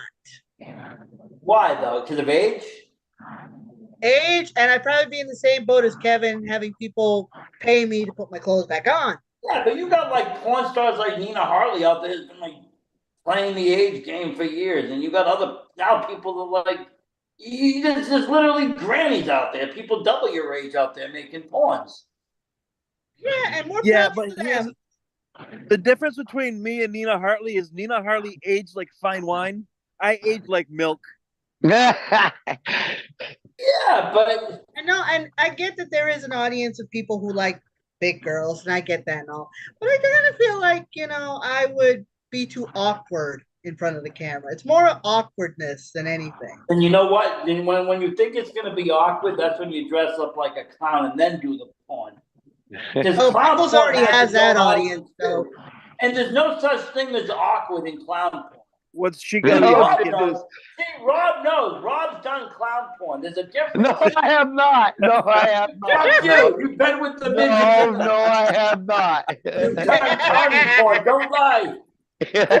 Rob, he's all red now. chop side. He Okay. was like, I was never with the strong man and the midget, I swear. That's where Like, show the one with the midget and the jelly beans. Okay. What were they juggling, Rob? Tell me now. But yeah, no, I would. I don't. I would be too awkward. So yeah, no, I wouldn't do it. At least now, Would like I you said. do a hybrid? Would you do a porn horror, like something like Bordello of Blood? Ooh. Yes. See? And that's where it all comes down to. That's where it all goes into is that horror's always spun off of not so much the porno industry, but sex itself. Yeah. They've used it throughout its entirety. Older movies had nudity in it. Older movies had sex scenes in it. Yeah, they They would- did. Horned up and then scared to shit. Yep. And some of it was from messages about, don't be just going out and fucking people. But a lot of it was just to draw you into something and get you feeling one way, just to get you terrified. Yeah, Absolutely. recently Yeah, I mean, the movie X kind of paid tribute to that about a porn film company going to this farm to film a porno, and each one of them gets bumped off one at a time. But I mean, why does horror movies have the most easiest girls? well, I mean, think about it.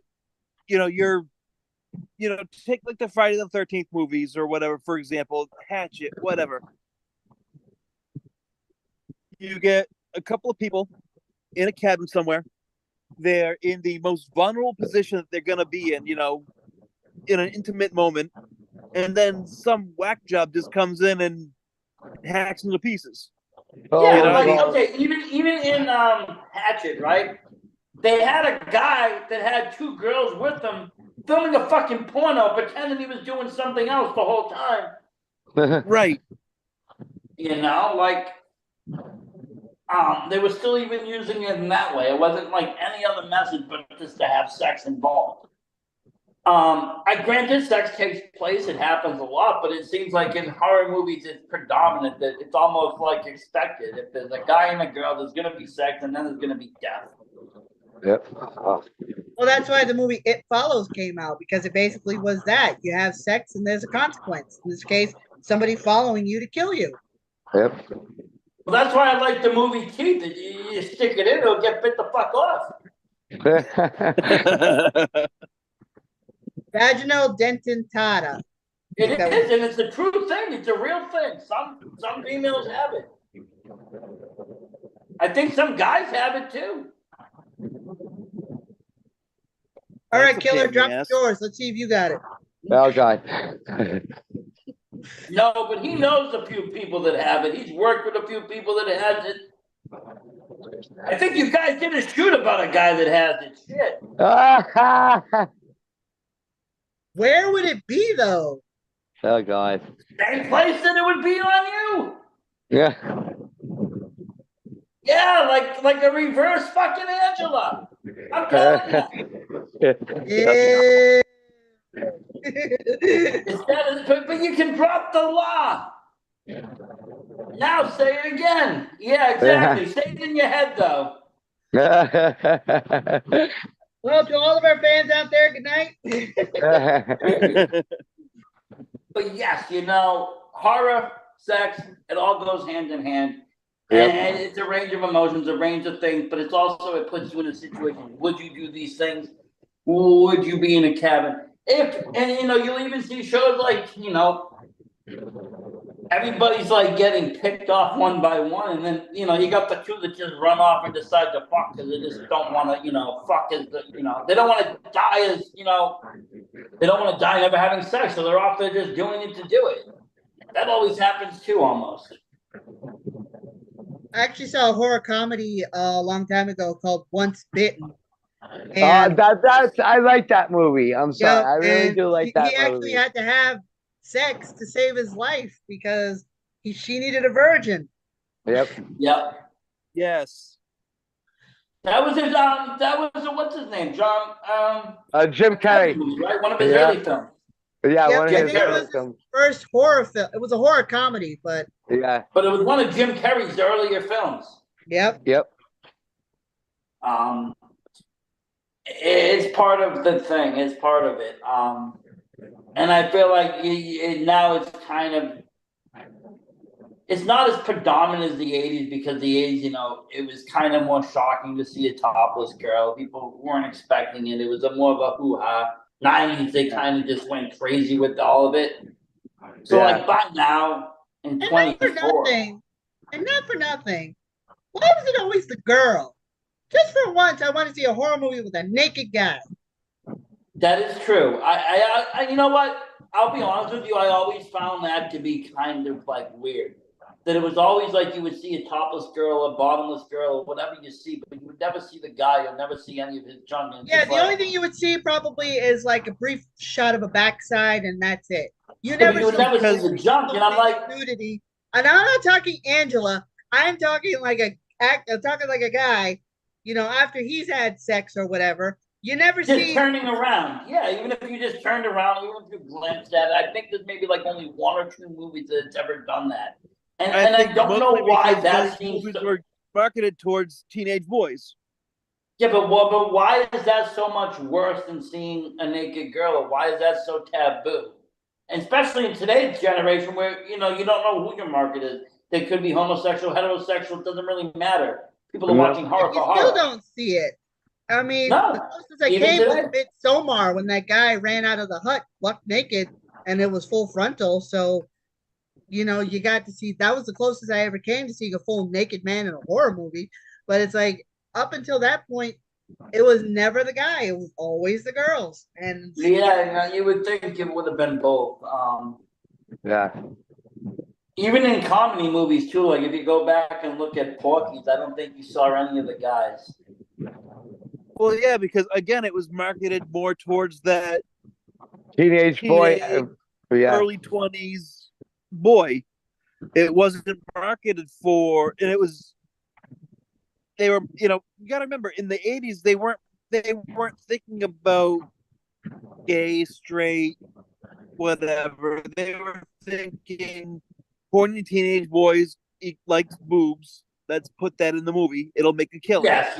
And for the No, most I part, get that, and a lot of things have been changed in the world, and a lot of people have opened their eyes, and people have come out, and back then nobody spoke about what they believed, so they just went with what they saw, and that was like you just said, horny boys wanting to see boobs, let's show it. Yep. And then you had, they did movies and movies that were terrible movies with Pamela Anderson, but just because we could see boobs, they were worth like barbed wire. It was a terrible movie.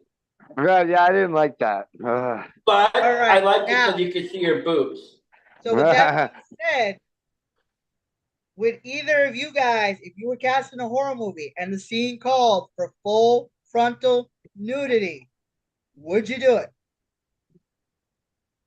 Yeah, I mean, it's part of the movie, right? Yeah. Hmm.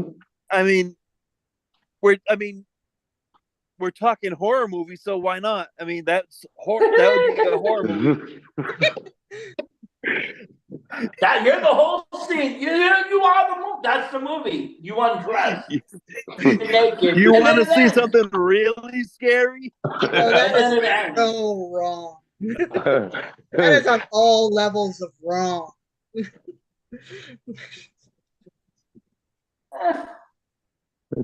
But it felt so I right. mean, hey, I've never seen Chad naked. He'll know better than me. I would never. I haven't. You never seen him in the train? You guys in the wrestling room now, in the locker room? You guys don't get buck naked?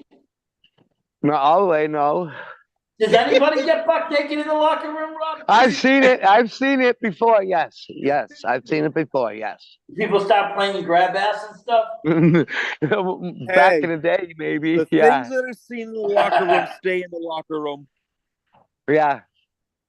I can vouch for that. Well, you used to play grab ass in the locker room, running around buck naked, or No, I mean, Oh, what God. stays in the locker room stays in the locker room. Yeah. that's its own horror show. What happens in the locker room sometimes? Yeah. Oh God.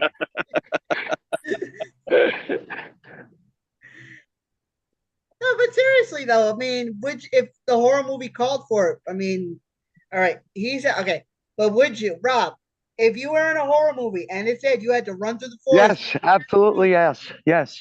Absolutely. Yes. Yes. Rob, do it now. Take off like Yeah. your pants and No. start No. running No. home. Yeah. I We'll am vouch home. for you. We'll vouch for you. We'll tell you you're part of a reality show, and we're giving you $1 million to do it. You're in Woonsocket. You're fine. Yeah. He's inside, but knowing his luck, the minute he drops his drawers, here comes the police officer going by. So Yeah. Looking. They already know Rob. They'll let him go. Just Rob, Rob, run. Free Willy. No.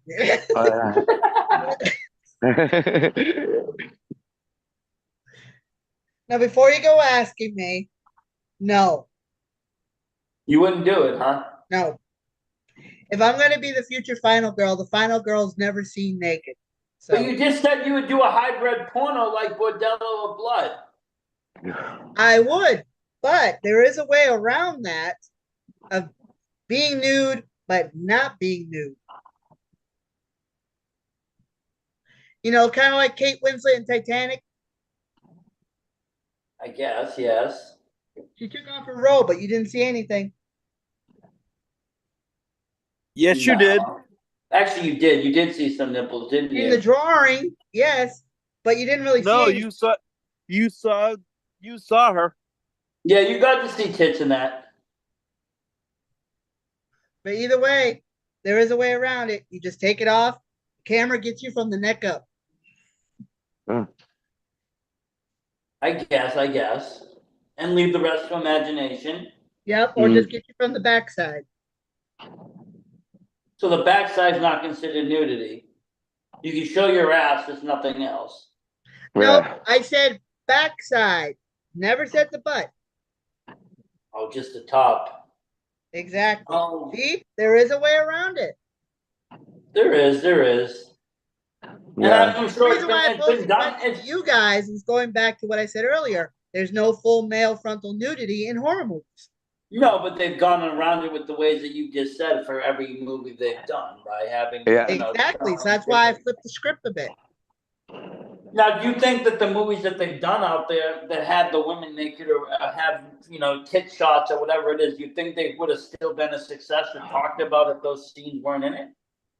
Hmm.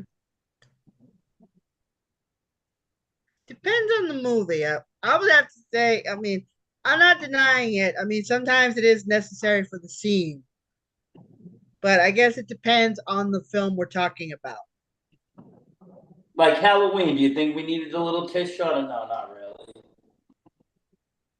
Probably not. And that would have survived, that would have went. Yeah. Obviously, something like Sleepaway Camp, we needed the ending for the ending to make sense and to say, "Oh my god." But if you cut half of the sex out of Friday the 13th, would it be as engaging of a series? Would it have been such a draw? Would it have been as That's edgy? just it. It was just you didn't see anything. You just saw the action of everything happening. Yeah, but I mean that's You what a didn't horny see any teenager. nudity whatsoever. You just saw girls with short tops and skimpy underwear. But I mean that's the thing about being young and a horny teen. Like your imagination runs wild. You can close your eyes and almost manifest anything. Shit, talk about manifestations. You can sit there and have whole freaking pornos in your living room. And there would be nothing on the TV but some squiggly lines and maybe a tit shot in between the cable not working. Well, we all know how you watch porn. Is that an elbow or a breast?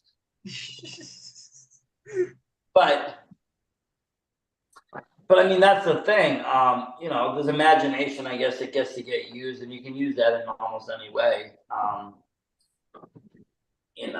But the horror movie scene, I think, they use it. I mean, seeing these actors, it almost made it like, oh, well, this is kind of like it's set. I guess it kind of set stands of almost like what the cool kids were doing, or what these kids were doing, or what these bad boys were doing to set them apart from everybody else in the other movies, or from the younger kids.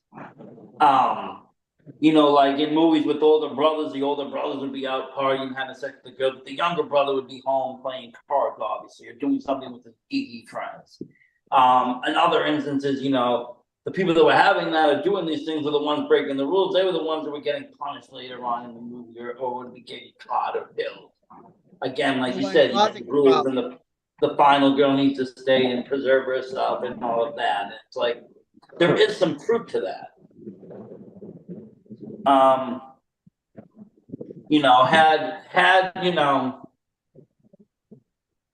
In Halloween one, had the girl just slept around with everybody, I think people wouldn't have cared if she survived or lived. I mean, that's the basis of it, Well, it's kind of like the final girl in Texas Chainsaw Massacre. She was so annoying, it got to the point where you were like, Leatherface, get her. I like that whole family. I'm a big fan of I think they were the Seahawk family, I think they were called. I like the whole thing. I think that they should have survived. I think that, the hitchhikers should have survived. I think they all should have survived. I like that they brought Mosley in number 2. Number 3 was campy because they had Matthew McConaughey in, and I wasn't really, no, 4, sorry. new generation. 3 was just called Leatherface, which wasn't terrible, but it really was low budget. 4, The New Beginnings, was bad because I really wasn't a fan of Matt McCartney playing in there. And then the rest of them were all reboots, which were okay. But I think they should have survived them all. I hated that the second one they brought in what's his name and had him come in like Texas Walker Ranger, fucking taking out the family. It's like, who the fuck was he? Fuck him. All right, I have a crazy question. Oh God. I think with winding boy. down here, but I think it'd be kind of funny if I ask this question because I want to see what horror movie villain icon, like the Holy Trinity, like Freddy, all that. Which one would you want to see naked? Oh God, really? Yes. If out of that back room right now you had one horror movie character come out totally in the nude, who would it be? I don't even know. Angela from Night of the Demons. Really? How come? Hey. I don't know. He's She was thinking of kinda the there first for me. fucking girl horror figure. Okay, that's a valid answer. I did say a horror movie villain. So that's a valid answer. So Kevin wants to see a demon naked. That's fine. All right, Rob, how about you? I have no idea. Pennywise? Anybody? Like, Since you going on the Killer Clowns, how about Pennywise? Would you want to see Pennywise naked? not really. No. No. Yes, he Not would. really. No, Yes, he actually, no. No. Question which Pennywise though, but that's another story. No, neither one of them. All right. Well, who would it be Much then? respect. I don't even know. Jeez.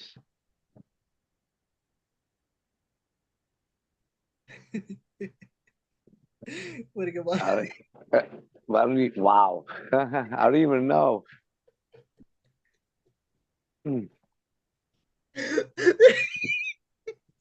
No idea. Sorry, I passed because I have no clue. All right, we'll get I back wouldn't to know you. who. We'll I get wouldn't back know to you. who. Versace? I want to see. Keeper? I want to see the old lady in Rosemary's Baby. Millie? Yeah. Ah! You don't know what kind of black magic she was doing. She probably looks better than you think.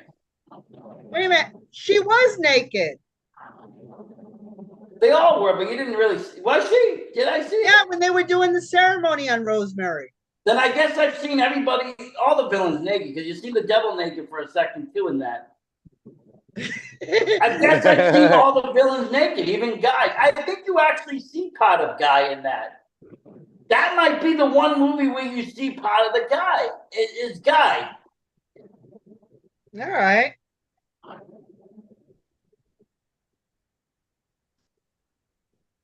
Okay. This is going to seem strange that I'm going to say this answer because I know y'all expected me to say someone else.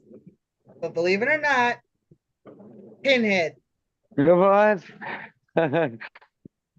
Oh, that's interesting. I'm curious now on that. Yeah, do what? I would want to see what's under that black. Mostly because she wants to see if Pinhead's pinheaded. Yeah, but you know what? He's probably, from everything I'm guessing, it's probably normal. Pinhead was a normal guy that just opened the box and then took the pin to the head. Yeah. Probably normal. Unless they ripped it apart. Yeah. Well, I'd be interested to see if he had a Prince Albert. So. Oh God. So yeah, I know y'all were thinking I was gonna say my boy, but nah, it's Pinhead. That's the one I want to see. All right, let's swing it back to Rob. Think about anybody? Rob thought of somebody. I'm gonna answer it, Rob. Rob wants to see the leprechaun naked. Oh God. Ew. So Rob, come on, anything. you gotta want to see somebody naked. Come on, VP, you gotta want to see somebody. Now, are we talking the Warwick Davis leprechaun or the Hornswoggle leprechaun? I'm talking the first. I'm talking Leprechaun 1. Leprechaun 1. So Warwick Davis. Told you Hmm. Rob was with the strong. I told you Rob was with the midget and strongman. We cannot He get away is from that. really thinking about this. He is because he's like he's done I it. can't even pinpoint All who the would I horror want movies you to. watch, you can't think of one villain you'd want to see naked. Maybe Freddy. Would I'd you? say Freddy. Probably see if he's burnt down there too. Why do you want to see a burnt cock? Why wouldn't you want to see? I don't know. Weird. He just Why- said why is he it. moving- He don't wants you to be think- burned everywhere. You think Candyman is you think Candyman's hung? I don't even know. If you had a guess, would you guess? Probably, yeah. What do you think about Jason? I mean, he died as a kid, but he's a grown adult now. Do you Yeah, think probably. it grew? Like, think about the Oh. physics and think about sex and think about your favorite villains. It gets kind of weird. Yeah, it does. No, It does. Overcompensating because he always carries a big machete. And he had mother issues too, so he might have had more issues than just that. Who knows? Who knows? Mm-hmm. But it makes you wonder, again, and there's probably fan groups and fandoms where people do, have photos and illustrations of all these horror characters naked. They do it with cartoons, they do it with everything else, so why wouldn't they do it with the horror?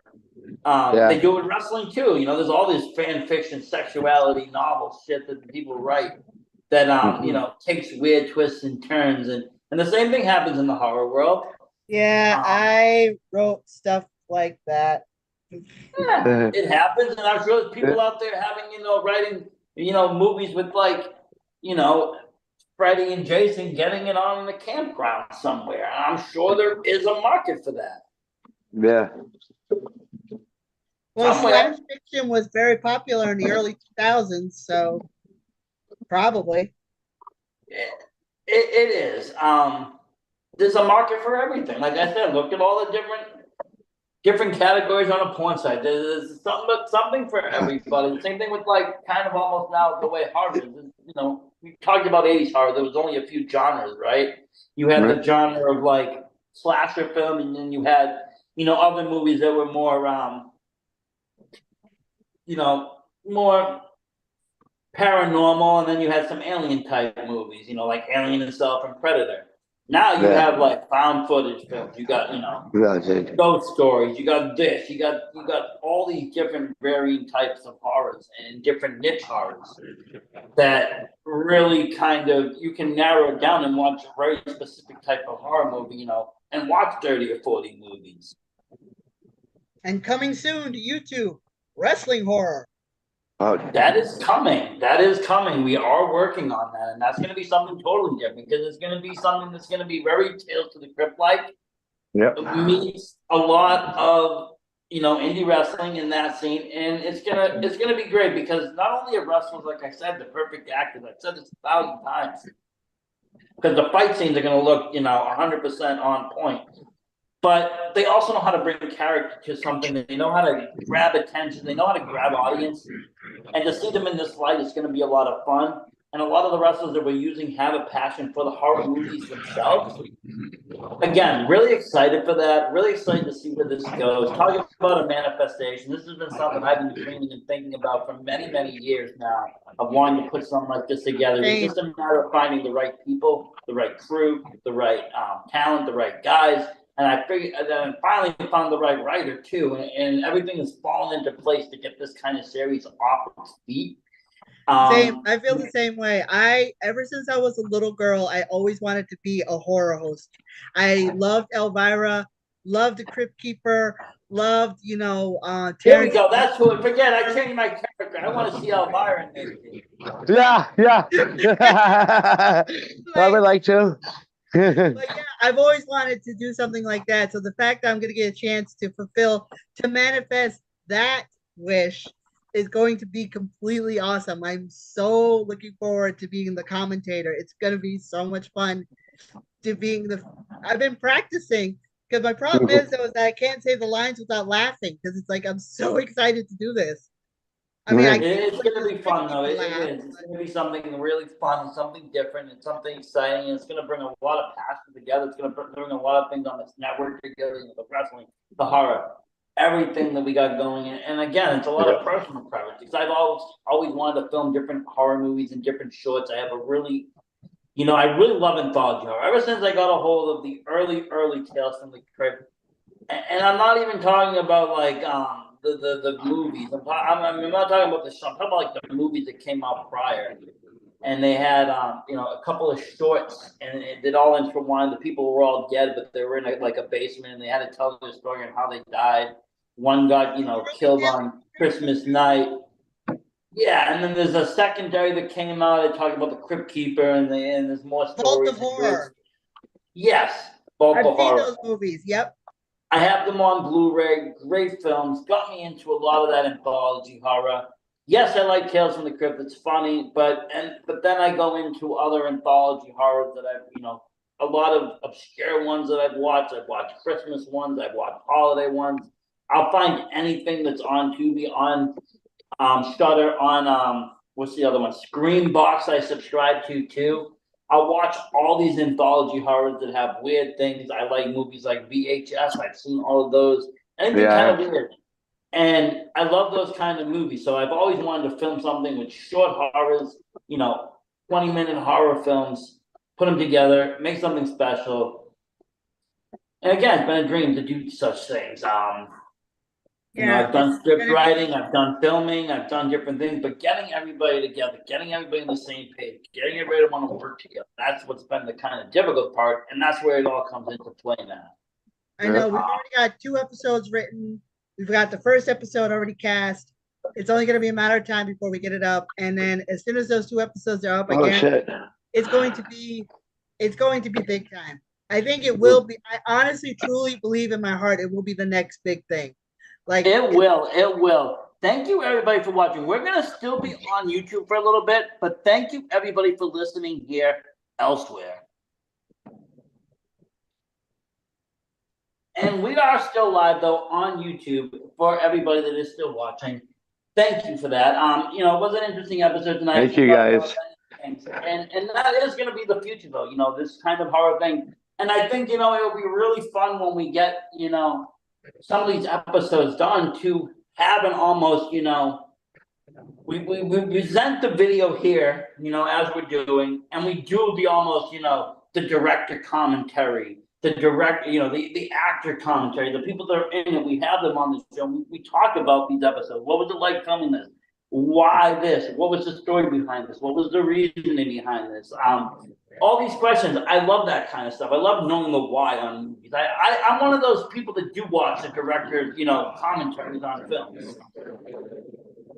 Yeah, I sometimes do that too. I usually do it with comedy movies. I don't really do it too much with horror because it's one of those things where, as much as I love horror, sometimes I don't want to know what's happening. I'd rather be surprised and use my imagination.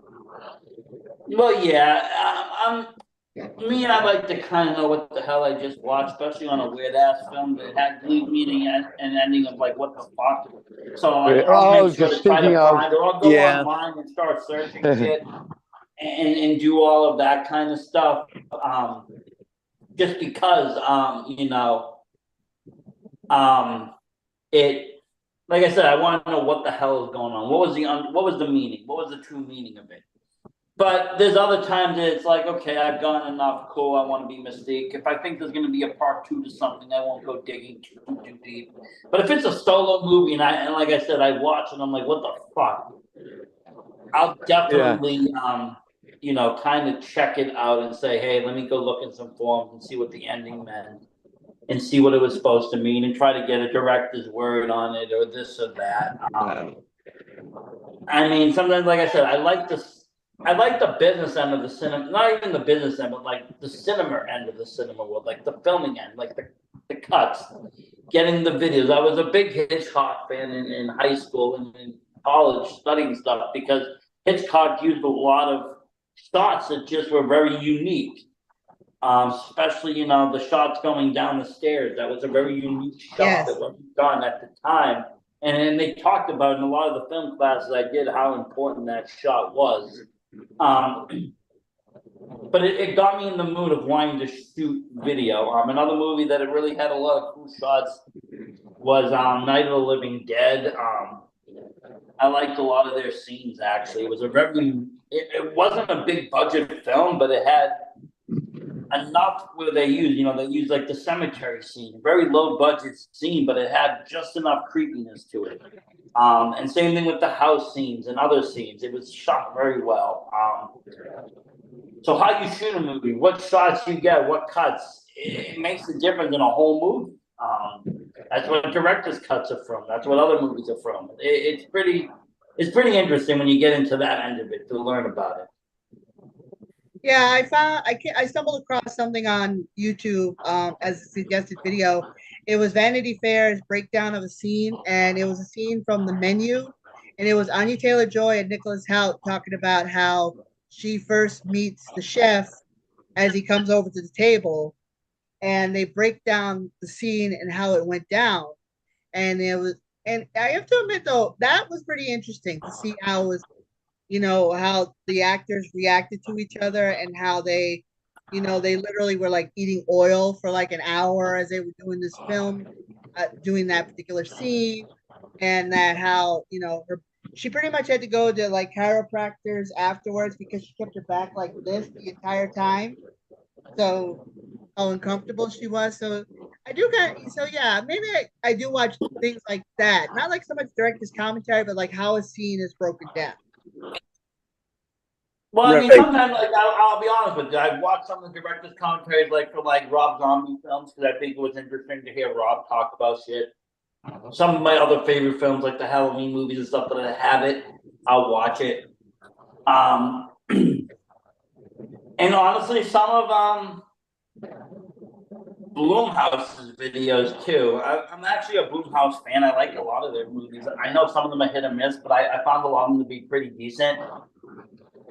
I was a fan of Get Out. I thought Get Out was a really nicely made movie. Something very unique that nobody really touched. But yeah, I like to sometimes hear the other side of it. It's like almost watching a behind the scenes in wrestling. It's like, you watch, a documentary from The Undertaker. It's like kind of seeing that, kind of seeing that side of it. I don't mind it. Do I want to watch it every time? No, it will kill the magic of the movies. But like you said, but sometimes I do want to see that side of it. But yeah, this has been another great episode. I really do thank everybody for coming on. This is becoming a really great platform every Thursday night, talking different horrors. We never know where it's gonna go. Today we talked about manifestations and it ends up turning into porno. Yeah, I know, right? And I know why, because you know why? I figured it out. Chad keeps falling asleep and dreaming. He keeps having like weird sex dreams, and we keep going into that realm. He's manifesting. We're Hey, I never manifestations fell asleep of Chad. once. Yeah. Well, one day we'll be nude. I don't know. Really? Well, if Chad dreams about us nude, we will be nude. Yes, we are all Boy. manifestations of Chad. Oh, God. That is what is Who happening. says we're not already? Yeah, I know, right? Speak for yourself. I'm shy. But, yeah, he is nude. I see only black. That means the tent lights out. If the tent lights out, he's naked. There you But are. hey, Hey, can you hear me? Yeah. Yes. he can hear you and Okay. see you. I thought you fell asleep. I really did. He was No. falling asleep. No, I actually had a bit of a nasty headache tonight, so I was just kind of trying to stay Ooh. low key and Oh. Oh. You should have taken a break then. Probably this No, I'm good. humidity. Is it humid where you are? it's like swimming through the air. It's awful. Yeah, Yeah. I've had like a headache like that all day today. Oh God, it's been terrible today. It was. Ugh. Yeah, well, yeah. I'm in the basement now. Three I'm like, really I don't nice even want to days go to upstairs. this. I don't even want to go back up. No, me But, neither. But unfortunately, I do. Life calls. Yeah. But like I said, this Thursday nights are becoming very special. It's becoming great talking horror. We never know where it's going to go, but it goes. Yep. And we're going to continue to keep it going. We're going to continue talking about different things in the horror world, paranormal world, spooky things that exist out in the open. Cryptids, big feet, Mothman, all sorts of fun things that are out. We will talk about Antarctica and what could be going on there. There's a whole, like he said, that's a whole episode. There's a whole conspiracy theory. There's conspiracy theories about Tartaria and what big floods and people that are giants and fall into feelings and all sorts of other things that can fall under National the parks. category. Yeah. Spooky character. Yeah, we can go to Tartaria if you want. We can talk about the Great Flood. We can talk about why there were so many orphans in the 1800s and nobody knows why. That's a great mystery. Why is there all these pictures of 1800s and you got kids working railroads and kids working in all these places? Where did these kids come from? Where were their parents? Yeah. What happened to the parents? Nobody knows, but there's one whole generation of workers that were all children. You've seen them in mines, you've seen them in railroads, you've seen them everywhere, building a country. But where are their parents? We don't know. Yeah. But We yes, don't know. a lot of strange things in the world. We will try to get to as many of the strangest as we can. But as always, it's been a great pleasure on here. Magic in the Darkness with me, Rosati Stoner. We got Rob Roberts. We got Daria, the final girl. We got Kevin Chase, the killer. We're all here having a great time. Thank you. Good night, folks. Later. Have a good night, guys. You too.